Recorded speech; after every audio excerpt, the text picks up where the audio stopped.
여러분들 안녕하세요. 안녕하십니까. 물류TV 백소라 교수입니다.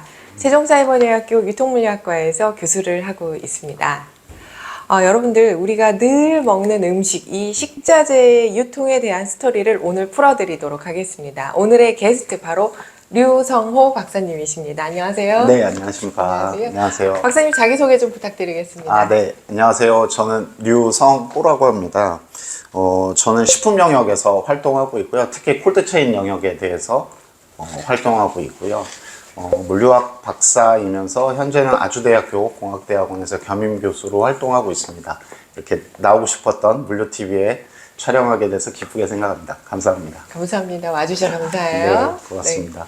네. 박사님. 네. 식자재 쪽에 워낙에 좋은 경력을 갖고 계시잖아요. 네. 네. 경력에 대해서 좀 썰을 풀어주시면 좋겠어요. 저는 한 20여 년 전에 신세계 그룹에 입사하면서 신세계 푸드라는 회사에서 처음 이제 식자재 일을 하기 시작했고요. 약 한 8여 년간 이제 물류관리 영역을 하다가 2012년도에 현대백화점 그룹의 그린푸드라는 회사로 이직해서 작년까지 약 한 20여 년 식품 쪽 공급 영역의 물류를 담당해 왔다고 설명드릴 수 있습니다. 구독자분들은 어떤 회사인지 잘 모르고 그 회사가 어떤 일을 하는지를 잘 모를 것 같아요. 그래서 그걸 설명을 좀 해주세요. 푸드라는 회사가 요즘은 되게 많아졌지만 이제 그 회사를 좀 간략히 설명드리면서 말씀드리면은 식자재라는 영역은 우리나라 국민 누구나라면 어린 아기부터 그다음에 이제 어른 노인분들까지 모두 식자재 공급 영역에 식자재가 됐든 급식이 됐든 식사가 됐든 그런 거를 제공받는 걸 경험하시면서 지금 아마 살고 계실 거고요. 그런 것들에 대한 식품류들을 공급하고 구매하고 공급하고 유통시키는 회사들이 푸드라는 회사라고 보시면 되고요. 지금 제가 속해 있던 푸드의 기본 영역의 회사가 하는 주업들은 단체급식이라고 해갖고 직원 식당, 학생 식당, 오피스 산업군에 있는 이런 관공서들의 직원 식당들을 영위하는 게 주 본업이고요. 그 업의 또 하나로는 식자재를 공급하면서 마진을 취하는 구조, 이제 유통이라고 할 수 있죠. 그래서 그런 영역의 구조가 하나 있고요. 요즘은 더 나가서 외식업을 직접 그 푸드 회사들이 활동하면서 브랜드를 만들어 갖고 시장에 활동한다거나 이제 이런 거. 더 나아가 요즘은 이제 그런 빅블러라고 해갖고 전형적인 푸드 회사들이 하는 경계들을 넘는 활동까지 되게 많이 하고 있고요. 직접 이제 제조나 유통 활동, 소매 활동까지 다양한 부분에서 푸드사들이 활동하고 있다라고 보시면 될 것 같습니다. 그럼 방금 언급하신 그런 푸드 이런 회사들은 자기네가 백화점도 갖고 있으니 백화점에 식자재도 납품하고 또 무슨 브랜드 식당이나 이런 거 프랜차이즈 만들어서 자기네가 직접 식품 식당? 이런 것도 운영을 하고. 그렇죠. 또 케이터링도 맞습니다. 하고. 네, 맞습니다. 그렇죠. 그러면서 또 납품도 하면서 유통 마진도 취하고. 네, 물류도 하고. 네, 맞습니다.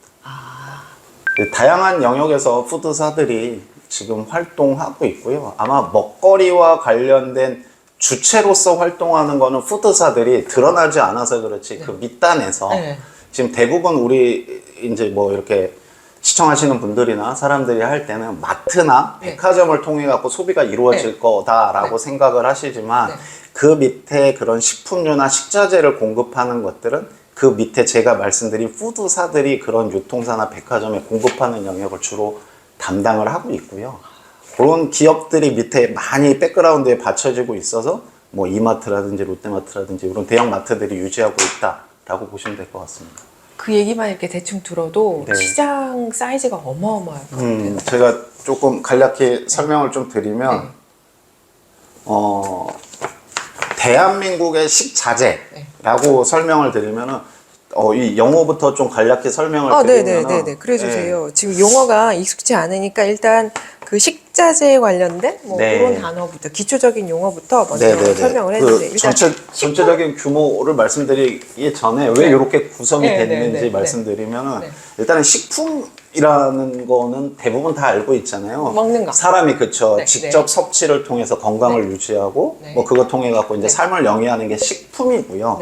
식자재는 그거보다 좀 더 상위 버전, 그런 식품 그다음에 뭐 제조 중이거나 반제품, 그다음에 그걸 유통하기 위한 원부자재, 그다음에 조리도구들까지 모든 영역들을 통칭해서 부르는 걸 식자재다라고 이해하시면 될 것 같고요. 그래서 여기에 지금 제가 지금 추정하고 있는 산업 규모가 한 500조 규모인데 요거는 식품과 식자재를 모두 통칭해서 네네네. 공급하는 영역을 네. 지금 산출한 거고요. 이거는 뭐 어디에도 나와 있는 부분 아니고요. 네. 저 박사 연구할 때 네. 했던 영역을 네. 계속 업데이트 네. 시키는 거라고 보시면 되고요. 요걸 좀 간략히 설명드리면 B2C와 B2B, 뭐 네. B2C, B2B에 대한 용어는 다 아실 거고요. 제가 B2C라고 정의한 부분은 고객이 직접 대면해 갖고 공급하는 네. 영역, 네. 이게 네. 온라인이 됐든 오프라인이 네. 됐든 네. 고객의 선택에 의해서 이루어지는 시장이 한 325조, 한 67% 가까이가 네. B2B의 식자재 소모가 일어난다라고 말씀드리고요. 네. B2B 시장은 175조로 이제 그 기업들이 아까 제가 푸드라는 기업들 도소매를 하는 영세한 기업들을 모두 통칭해서 이 정도 B2B 시장 거래다라고 말씀드릴 수 있고요. 그래서 보면은 지금 그 단체급식 시장이랑 기업형 시장, 그러니까 네. 외식형 프랜차이즈 이런 데들의 식자재를 공급하고 유통하는 영역 시장들이 기업형 시장이라고 저는 통칭을 하고요. 네, 네. 그런 것들이 푸드사들이 직접적으로 활동하면서 영위하고 있는 시장, 약 한 90조 뭐 상회하는 정도의 수준 정도를 가지고 여러분들이 많이 아시는 뭐 삼성 웰스토리, 아워홈, 뭐 신세계푸드, 현대그린푸드 네. 이런 기업들이 그 시장 안에서 주로 활동하고 있는 영역이고요. 그다음에 이제 비기업형 시장이라고 하면 동네 중소형 이렇게 도매상들 있잖아요. 네, 네. 옛날 말로 하면은 용달차 하나에서 네, 네. 배추도 싣고 네. 무도 싣고 이렇게 네. 다니면서 네. 마켓을 하나 갖고 있는 그런 기업들이 공급하는 비기업형 시장. 아직은 제가 살짝은 요것들은 위생이나 공급망 관점에서 성숙 시장은 아니라고 보고 있고요. 그래서 전반적으로 대한민국 식자재 산업 규모는 한 500조 규모 정도다라고 추정을 하고 있습니다. 근데 클 수밖에 없어요. 왜냐면 네. 사람이 아무튼 먹고 사는 게 제일 중요한 거잖아요. 네, 맞습니다. 근데 아무튼 뭐 기업에서 먹든 단체 급식에서 먹든 집에서 먹든 아무튼 다 이 트렌드 그렇죠. 소비를 움직이니까. 지속적으로 해야 되니까. 네. 그렇죠. 네, 맞습니다. 또 엔겔 지수가 높을수록 이 시장도 같이 커질 것 같은데 맞습니다. 요즘 맞습니다. 먹는 거 중요하잖아요. 그렇죠. 점점 중요하죠. 네. 그, 그러니까 시장이 클 수밖에 없다 이런 생각이 드네요. 맞습니다. 참 좋은 시장에서 일을 하고 계시고 또 이제 그 식자재 유통과 물류 분야에서는 이제 하나의 커리어를 독보적으로 만들어 가시잖아요. 그러니까 네, 참 그렇습니다. 포지셔닝 잘 됐다 이런 생각이 드네요. 열심히 활동하고 있습니다. 후학 양성에도 또 열심히 하고 계시고. 네, 기회가 된다면 뭐 대학이나 학교에 나와서 네, 네. 제가 아는 요 콜드체인이나 네. 식자재 쪽에 관련해서 네. 요즘 꾸준히 활동하고 있습니다. 저 유통물류학과에서도 하셔야 되잖아요. 뭐 기회가 특강도 된다면 해주시고. 와가지고 네. 얼마든지 네. 참여하겠습니다. 네. 네, 그 업체들 시장 현황에 대해서 좀 알려주실 수 있나요? 네. 이 전체 기업들을 제가 타겟팅으로 하는 대상이고요. 네. 근데 뭐 요거는 이제 식자재 산업에 대한 좀 구조적으로 네 단계로 좀 나눠봤습니다. 네, 네. 식자재 유통시장 B2B 시장이라고 했고 전통적으로 과거부터 해오던 네. 뭐 신세계푸드라든지 삼성웰스토리, 동원홈푸드 기존적으로 전통적으로 과거부터 해오던 기업들이 존재하는 시장의 한 카테고리를 나눠놨고요. 네. 그다음에 식자재 플랫폼 기업 이런 건 최근 한 1, 20년 안에 네. 플랫폼을 플랫폼을 통해 갖고 식자재를 공급하는 그래서 B2B, B2C 시장을 영위하면서 그런 온라인 거래가 주요 중심이 되고 재고의 기본 베이스로 공급하는 영역이다 보니까 단가의 우위에 있거나 네, 이런 네, 기업들이 활동하는 영역이 하나 있고요.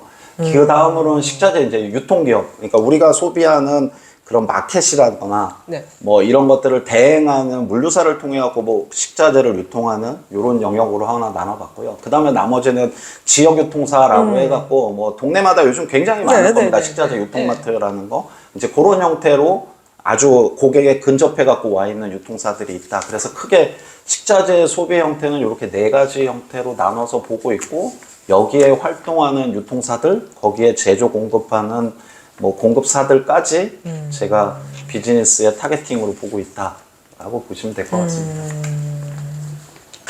요즘에 느끼는 건데 이 식자재 플랫폼으로 지금 카테고리화한 그런 회사들이 최근 몇 년 동안 되게 많이 성장하는 느낌이에요. 네, 그리고 맞습니다. 느낌이 또 이쪽은 이제 도매 쪽도 많잖아요. 네. 근데 소매 쪽으로도 소비자들이 이쪽으로도 많이 접근하는 그런 그렇죠. 느낌. 뭐 이거 여기 저만 해도 그래요. 그렇죠. 예를 하나 들어서 말씀드리면 요 플랫폼 시장들도 이제 점점 규모가 커지고 있어 고기를 유통하는 기업이 하나 있는데 B2B, B2C 시장을 동시에 타겟팅으로 하다가 얼마 전에 상장도 했어요. 그런 식으로 그런 기업들이 점점 규모의 경제를 갖고 가면서 공급망의 루트를 체계화하면서 이제 소비자들한테 기존에 과거에 갖고 있던 B2B, B2B 시장 외에 존재하면서 공급하는 영역을 개척하고 있다라고 생각하시면 좋을 것 같습니다. 플랫폼으로 만들어서 식자재 시장을 그냥 아예 그냥 점령을 하는구나. 네, 맞습니다. 와, 대단하네요. 그럼 이번에는 좀 더 시장의 변화 측면에서 좀 질문을 드려보고 싶은데 네. 식자재 유통 산업이 어떠한 그런 환경을 갖고 있는지 좀 어떤 트렌드가 있는지 이런 것들 좀 이제 엄청나게 허들도 없고요. 여기 식자재 시장에 진입하고자 하는 기업들의 허들도 없고, 이제 바잉하는 능력과 공급 능력만 갖고 있으면 얼마든지 이제 식자재를 공급할 수 있고, 소비자의 선택에 따라갖고 그 기업의 이제 존폐가 존재되는 시장이다 보니까 엄청나게 이제 경쟁 구조, 심화 구조의 시장이다라는 거죠. 그래서 각자 이제 기업들이 살아가는 방법들을 고민하고 뭐 이러고 있는데, 산업에 대한 이제 변화들을 조금 보면 외부 환경적인 요소들은 이제 대규모 기업들은 자기네들이 자생하기 위해서 그런 볼륨과 바잉 파워를 가지고 계속 진입할 수 없는 시장들을 두드리면서 지금 접근하고 있다 보니까 기업에서는 이제 정부에서 이제 그런 것들 규제가 들어오기 시작해서 그런 거에 좀 한계가 있고, 그 다음에 이제 글로벌 온라인이라든지 이런 해외 식자재들이 유통되기 시작하면서 과거에 전통적으로 국내에서 신토불이라고 얘기하면서 소비했던 그런 식품류들보다는 이제 해외 식자재들이 유통되는 과정이 너무 많아졌고 네네. 짧아졌기 때문에 네네. 이제 그런 것들도 경쟁이라고 보여지고 있고요. 그 다음에 가장 중요한 건 소비 패턴의 변화죠. 이제 소비자들이 다양한 채널을 통해 갖고 소비를 할 수 있는 구조가 만들어지다 보니까 이제 더불어서 공급하는 기업들 입장에서도 그런 다양한 채널의 변화를 따라야 되는 네. 거. 이런 형태로 좀 많이 변하고 있다. 그래서 전반적으로 과거보다는 기업들이 수익성 악화가 되고 있는 구조가 있고, 그 다음에 이제 시장은 그러면서도 위생과 안전을 담보해야 되는, 근데 위생과 안전을 담보하는 것들이 이제 기업이 어떻게 보면 식자재, 사람의 생명과 유지되는 네. 부분이기 때문에 그걸 담보할 수 있는 기능적인 것들을 갖춘 기업들이 선택받게 되는 시장으로 변하게 되고 있는 게 외적인 요소라고 보여지고요. 그 다음에 이제 내부적인 요소로는 외형 성장은 기본적으로 계속적으로 성장을 하고 있습니다. 대부분의 식자재에 영위하고 있는 기업들은 성장을 하고 있는데, 내부적으로 이익률이나 관리 체계를 보면은 점점 줄어들고 있는 거죠. 그러니까 옛날보다 좀 더 그 소비에 대한 단가나 가격 구조가 투명하게 지금 노출이 되기 시작했고, 소비자들이 이런 게 어떤 건지 알다 보니까 옛날에 그런 고마진 구조를 취하던 것들이 이제 점점 저마진 구조로 가게 되고, 이제 기업들 경쟁에 따라서 많이 어려워지고 있는 문제. 그러다 보니까 이제 기업들이 과제라고 하면서 풀어가는 것들, 내적 과제가 옛날에는 원재료나 구매를 얼마나 싸게 하고 저렴하게 해갖고 좋은 제품을 만들어서 공급하느냐, 그 싸게 하는 거에 대한 회사의 이익 구조가 되는데, 이거는 이제 더 이상 구매해서 싸게 살 수 있는 거는 이제 거의 한계가 다다랐고요. 이제 물류적인 관점에서 얼마나 물류를 효율적으로 소비자의 선택을 받도록 빠르게 공급하고 저렴하고 위생안전을 지킬 수 있느냐가 이제 결정의 문제다 보니까 점점 기업들이 그런 물류적인 기능, 공급망적인 기능의 전략들을 많이 계획을 하고 수정을 하고 있다라고 보시면 됩니다. 그래서 식자재는 대부분 얼마 전까지만 해도 되게 수동적이고 사람에 의해서 이루어지는 건데, 지금 식자재 기업들도 저마진 구조임에도 불구하고 이제 고민을 좀 바꾸는 게 자동화에 대한 고민도 다시 많이 하고 있어요. 그래서 규격화되고 뭐 이렇게 정형화된 상품들은 자동화하기가 굉장히 수월하지만, 식자재 같은 경우에는 뭐 예를 들어 당근 1kg, 고구마 1kg 뭐 이런 것들 1kg를 정형화해갖고 공급하기 너무 많은 코스트가 들어가니 그런 것들을 정형화하지 않은 상태에서 유통시키는 구조인데, 이제 그럼에도 불구하고 그거를 자동화나 이제 물류망을 태우는 거에 고민을 하고 있는 과제들을 찾고 있죠. 그리고 더 나아가 죄송해요. 말씀하세요. 더 나아가 인력 보강이나 전문성들이 필요하게 됐고, 그래서 이제 그런 것들을 좀 이렇게 학교나 밖에서 많이 배운 사람들을 기업에서는 선택해서 활용하게 되죠. 그래서 교수님 계신 학교가 좀 역할을 많이 해주시면 네, 열심히 식자재나 마트 쪽에서도 선택을 많이 받지 않을까라고 생각을 합니다. 그 정형화라고 하는 거는 이제 상품의 품질이나 뭐 크기 네. 이런 것들 퀄리티 그죠? 네네. 그런 것들에 따라서 등급을 나누는 그런 거라고 생각을 하는데 네. 그거 말고도 되게 많은 또 스토리가 있을 것 같아요. 네. 그래서 이렇게 뭐 표준화한다거나 정형화 혹은 합리화 이런 것들을 말씀하시는 것을 완벽하게 이해하기 위해서는 네. 우리가 이 식자재 유통이 어떠한 순서에 의해 이루어지는가를 좀 공부를 해야 될 것 같아요. 네네. 그거를 그래서 설명을 좀 해주시면 좋겠어요. 아, 네. 네. 그러면 식자재 공급 플로어를 조금 간단히 설명드리면은 네, 준비를 해오셨구나. 아, 네. 이렇게 제가 좀 도식화된 그림으로 좀 설명을 드렸고요. 네. 그 발주라고는 했는데 요거는 네. B2B 구조를 대략적으로 말씀을 드리는 거고요. B2C는 그냥 아시는 바와 같이 온라인을 통해 갖고 공급하는 구조라 요 구조와는 좀 다른 형태로 이해하시면 되고요. 대부분 이제 고객이 뭐 전화 주문을 한다거나 뭐 아니면 온라인 주문을 한다거나 이런 전산 주문을 한다거나 대부분 이 OMS 오더 매니지먼트 시스템이라는 것들을 대부분 식자재 공급하는 기업들은 갖고 있습니다. 네, 네. 그런 발주 정보 시스템을 통해 갖고 발주를 받습니다. 대부분 그러면 나 오늘 무 1kg, 고추장 1kg, 뭐 1kg 이런 것들이 쭈르륵 필요한 정보들이 쌓이게 되고요. 그렇게 되면 구매 업체들이나 그거를 납품하는 협력사들이 그 정보를 받아서 각자의 주문량만큼 준비를 하게 되죠. 그렇게 되면은 이제 산지를 통해서 들어오거나 아니면은 뭐 기업이 갖고 있는 그 기업 제조기업들의 창고를 통해서 그걸 대행하는 식자재 기업의 물류 창고로 납품을 하게 되죠. 집화를 하게 됩니다. 네. 그래서 식자재 집화가 하게 되면은 그러면 이제 농산, 축산, 수산, 뭐 공산, 규격품들 모든 것들이 다 들어오게 되죠. 그래서 대부분 식자재 기업들이 공급하는 품목 정보는 한 8만 개에서 10만 개 정도의 SKU, 최소의 발주 단위들을 갖고 있고요. 라이브로 도는 것들은 1만 개에서 2만 개 정도의 품목들이 선택을 받아서 출고가 되는 정도다라고 보시면 되고요. 그래서 이제 그런 것들이 들어오게 되면 물류센터는 1차적으로 뭐 검수라든지 건품이라든지 관능 검사, 그 다음에 이제 뭐 당도 측정, 뭐 이러한 것들에 대한 이런 위생적인 기본적인 검사들을 하게 되고요. 이제 이런 것들이 다 문제가 없다라고 하게 되면은 이제 그 다음 야간 시간에 배송 과정의 상차, 그 다음 납품 단계를 통해서 뭐 아침 8, 9시, 그러니까 대부분 사람들이 활동하기 전에 필요로 하는 곳에다 갖다 줘서 사람들이 활동할 때 소비가 이루어질 수 있도록 하는 식자재 공급 플로우를 갖고 있습니다. 그럼 이런 되게 많은 프로세스가 있는데 네. 어떤 기업들은 이런 것들을 다 자기네가 독자적으로 하는 경우들도 있죠. 네, 그렇습니다. 대기업들 같은 데는 이런 것들을 네, 다 할 것 같은데. 주력으로 그 식자재 식품 대기업, 아까 제가 아까 총 그 규모 말씀드릴 네, 때 기업 네. 형식이라고 말씀드린 기업들은 대부분 이런 로직들을 다 갖고 있고요. 본인들이 갖고 있는 물류센터, 그 다음에 배송 차량, 그 다음에 협력사들의 구매 능력들을 다 보유하고 있어서 이제 그거를 이제 위생이라든지 안전 기능까지 다 포함해서 소비자들한테 다가가고 있고요. 대부분 조금 영세한 기업들은 그런 일정 부분을 하나씩 이렇게 보유하지 않거나 이제 그러면 대행 업체들한테 맡기거나 이제 위수탁하는 경우들이 많습니다. 아, 그렇구나. 여기 돌발 질문인데요. 네. 학교에서 네. 혹은 회사에서 단체 급식할 때 재료가 필요해요. 네. 그럼 그런 업체에 주문을 할 거 아니에요? 네, 그렇습니다. 그럼 며칠 전에는 주문을 해야 당일날 받을 수 있는 거예요? 기본적으로는 D-1 공급받기 하루 전까지 발주를 전날. 네. 전날. 몇 시요?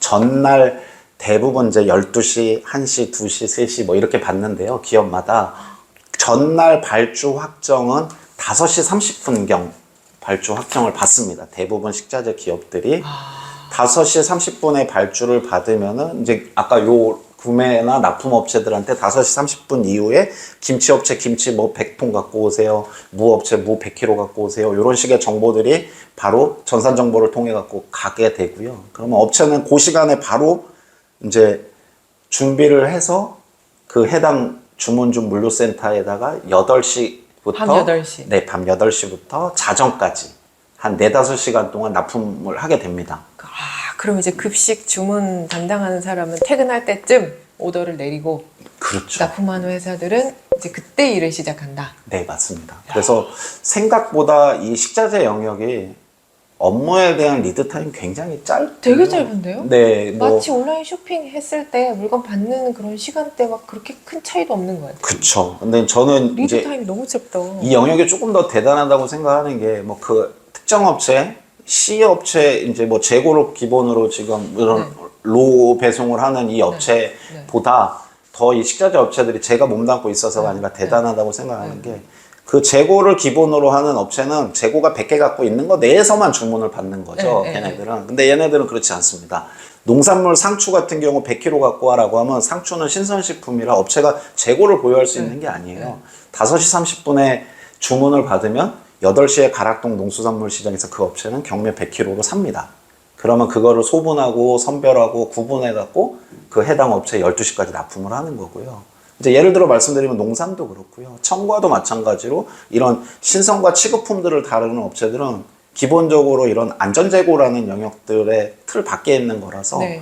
어떻게 보면 주문 후에 이제 생산해서 공급하는 형태 그러면서도 리드 타임은 굉장히 짧은 시장 그러다 보니까 대부분 업체들이 많이 좀 어려워하는 시장이다라고 보시면 될 것 같아요. 진짜 타이트하네요.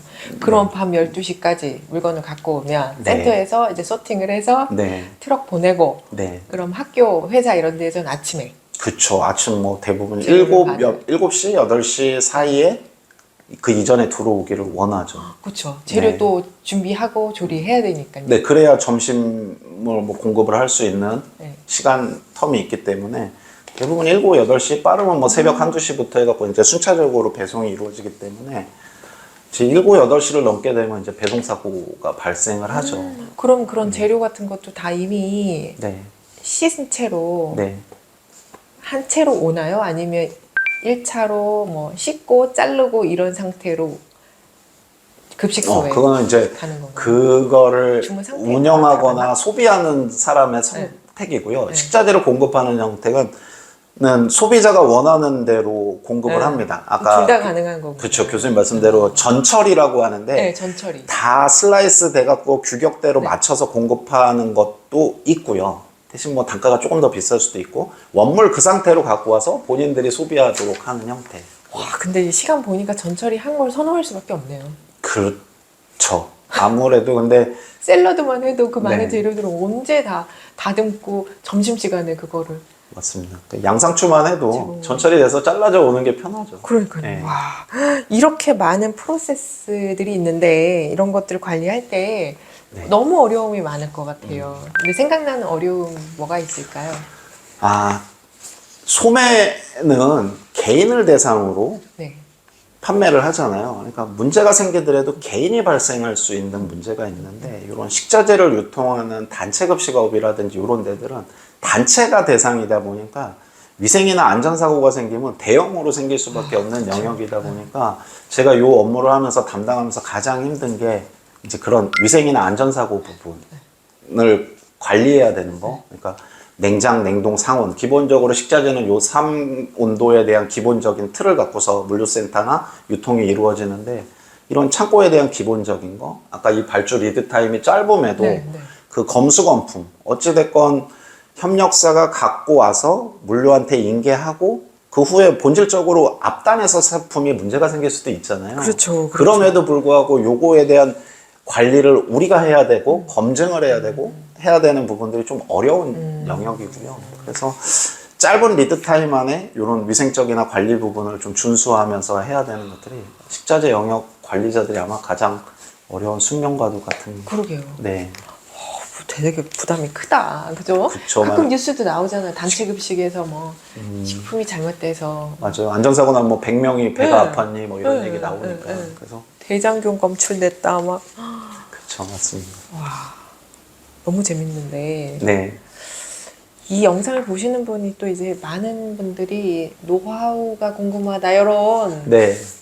생각을 하실 것 같아요. 네네네. 이 유통 이렇게 유통의 식자재 유통에서 신선도를 유지하면서 동시에 비용도 줄이고 또 효율성을 극대화할 수 있는 노하우, 꿀팁 있으면 좀 알려주세요. 노하우 꿀팁.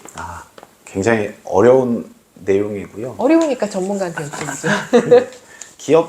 기업에 종사하는 담당자라면 식자재 기업에 가장 뭐 어느 기업이나 마찬가지일 겁니다. 그 원가를 어떻게 관리할 거냐, 물류 원가를.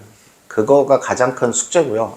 전제 조건은 아까 계속 말씀드렸던 위생과 안전을 담보하면서 원가를 통제할 수 있는 방법이 뭘까 고민을 계속하죠. 근데 이 식자재 시장은 구조상 저가의 박리의 시장일 수밖에 없죠. 무 1kg에 1,000원에 판매하는데 거기서 얼마나 폭리를 취하겠습니까? 그래서 이제 그런 구조들 속에서도 코스트를 계속 다운할 수 있는 방법을 찾게 되죠. 근데 저는 이제 물류 담당이다 보니 가질 수 있는 것들이 뭐 물류센터에 대한 거, 그 다음에 인적 네트워크, 배송에 대한 이런 배송망 등을 통해서 효율화내는 구조를 꾸준히 찾아야 되는 거고요. 이제 그 중에 하나 접근했던 게 이제 배송망에 네. 대한 부분이고, 좀 슬라이드를 보면서 말씀을 좀 사례를 드릴까요? 준비하셨으면 그걸 네, 요거는 이제 그 제 바로 전 직장 회사에서 요거는 큰 대형차입니다. 네.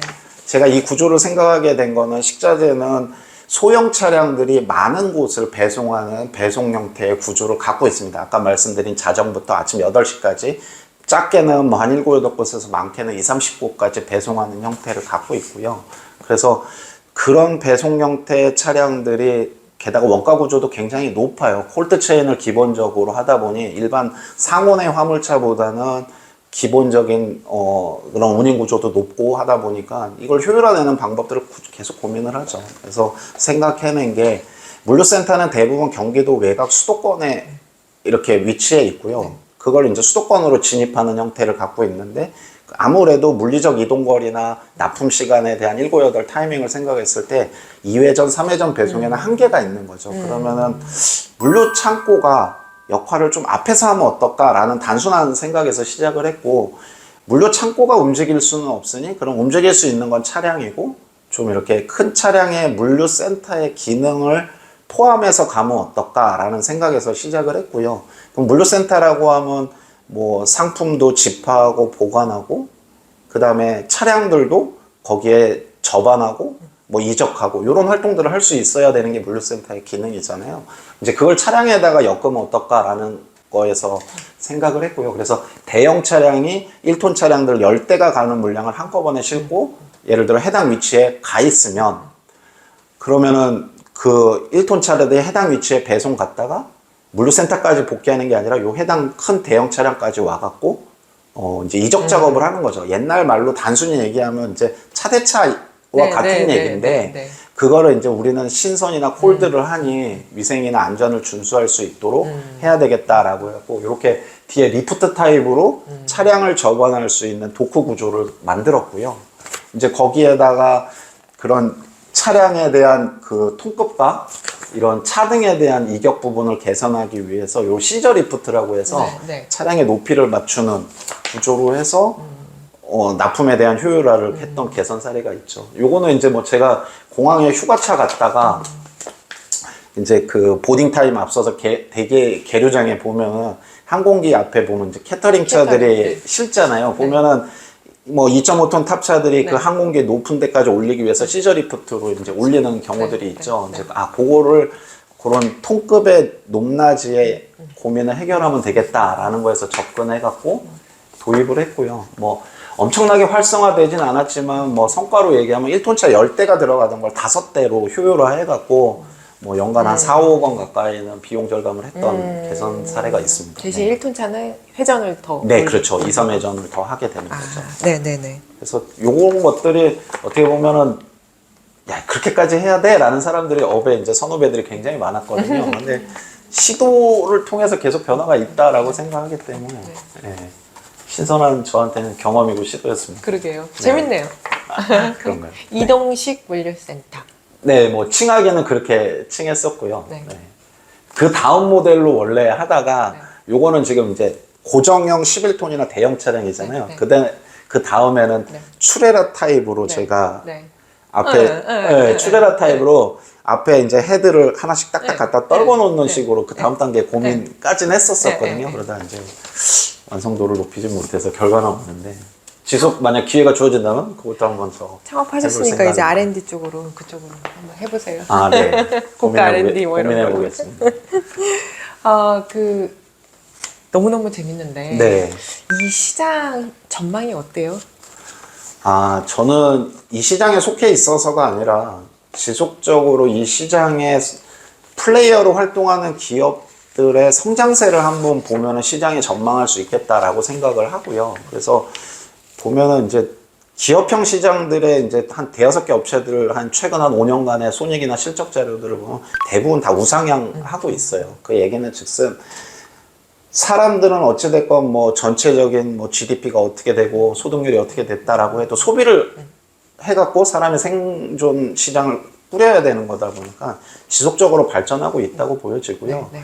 소득 수준이 올라감에 따라 갖고 식자재를 소비하는 그런 식자재의 퀄리티도 올라가고 있다라고 보여지거든요. 그래서 옛날엔 단순 무, 배추, 고기의 원육이나 원재료들을 소비하는 시장이었다면 지금은 1차 가공, 2차 가공돼서 이런 더 고부가 가치에 대한 생산성을 가질 수 있는 시장으로 계속 발전하고 있고 기업들도 그거에 맞춰서 지금 변화하고 있어서 제가 봤을 때는 지속적으로 요 시장은 성장할 것이고 그 다음에 해외에 이제 유수한 이런 퀄리티의 이런 식자재들이 국내에 계속 유입되고 있기 때문에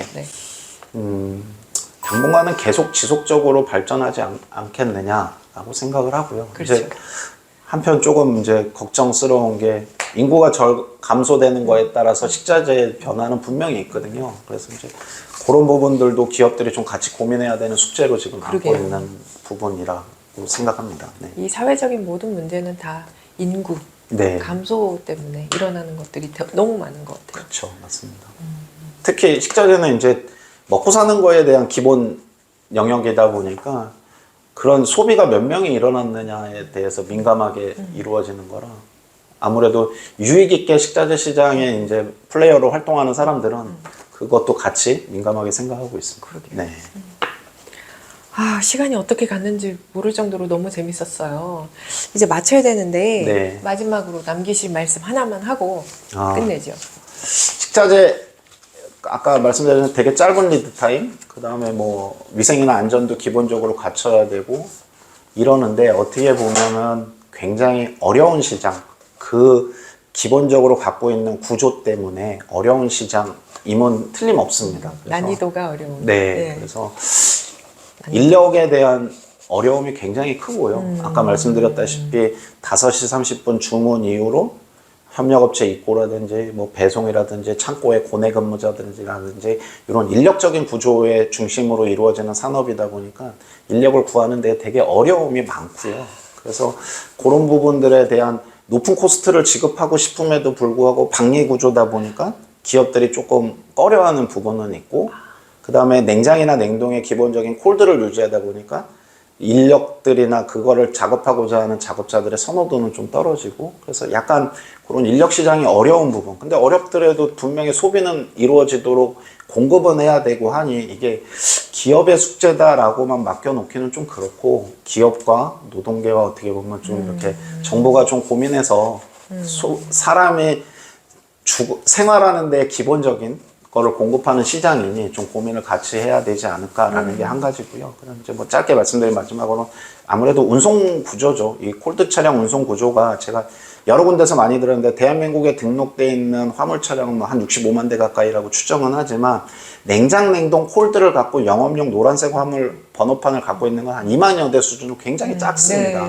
그런 작은 규모의 시장을 가지고 제한적으로 막 경쟁적으로 이루어지다 보니까 어떻게 보면 이런 운송시장의 유연성이 좀 떨어지는 부분들이 굉장히 있거든요. 그래서 좀 이런 부분들을 좀 풀어줘가면서 결론적으로 기업의 이익이나 어디의 이익보다는 최종적으로 소비하는 소비자들이 갖는 혜택이 높은 쪽으로 고민을 하는 게 저는 맞다라고 보여져서 그런 노동시장과 운송시장, 모든 물류시장이 비슷한 숙제를 갖고 있지만 특히나 이 야간에 이루어지고 콜드를 하는 쪽 시장은 조금 더 심화돼 있다라고 생각을 하시면 좋을 것 같습니다. 그래서 이런 시장을 조금 더 관심을 갖고 같이 고민을 학교나 뭐 해주시면은 저희 활동하는 담당 입장에서는 굉장히 도움이 많이 될 것 같다라고 생각합니다. 여기서도 결국에는 또 자동화가 핵심으로 떠오를 수밖에 없겠어요. 네, 그래서 기업들도 자동화에 대한 지금 고민 굉장히 많이 하고 있고요. 식자재라 자동화도 되게 쉽지는 않을 것 같아요.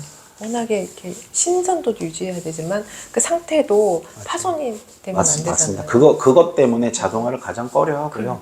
어찌됐건 자동화라는 영역들은 사람의 이렇게 스무스하게 움직이는 것까지 디테일을 아직 쫓아갈 수는 없잖아요. 그렇게까지 가기에는 너무 많은 물량이나 기본적으로 있어서 그래서 그런 부분들을 어떻게 낮출 거냐라는 고민은 계속하고 있고 아직까지는 그 자동화 시장의 형태가 식자재를 바라보고 만들어진 시장이 아니다 네. 보니까 약간 그런 디테일 부분에서 떨어지기 때문에 제한적으로밖에 지금 못 들어오고 있는 영역이라고 생각하시면 됩니다. 그래서 이 영상 보고 네. 식자재 유통이나 물류 쪽으로 진출하면 재밌겠다라고 생각하시는 분들이 생길 것 같아요. 네. 이 시장에서는 어떤 분을 선호하나요? 어, 어떠한 공부 혹은 어떠한 이력이 있는 분 이렇게 알려주시면 좋을 것 같아요. 아무래도 이제 냉장 냉동을 기본적으로 해야 되는 영역이다 보니까 어떻게 보면은 이제 물류에 대한 기본적인 학교에서 배우는 커리큘럼의 기본 이해도는 분명히 있어야 되고요.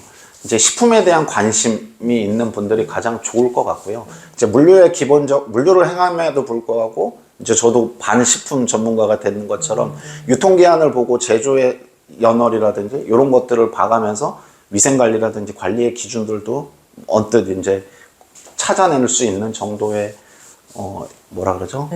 그런 것들을 갖고 있는 분이면은 내가 적임자인데. 아 그런가요? 네, 음식 관심 많고 아 네. 물류했고. 아 그렇죠 가면 그렇죠. 돼요? 아 그렇죠. 키워주세요? 교수님 오시면 어느 회사든지 네. 키워주세요. 저. 제가요. 아, 네. 알겠습니다.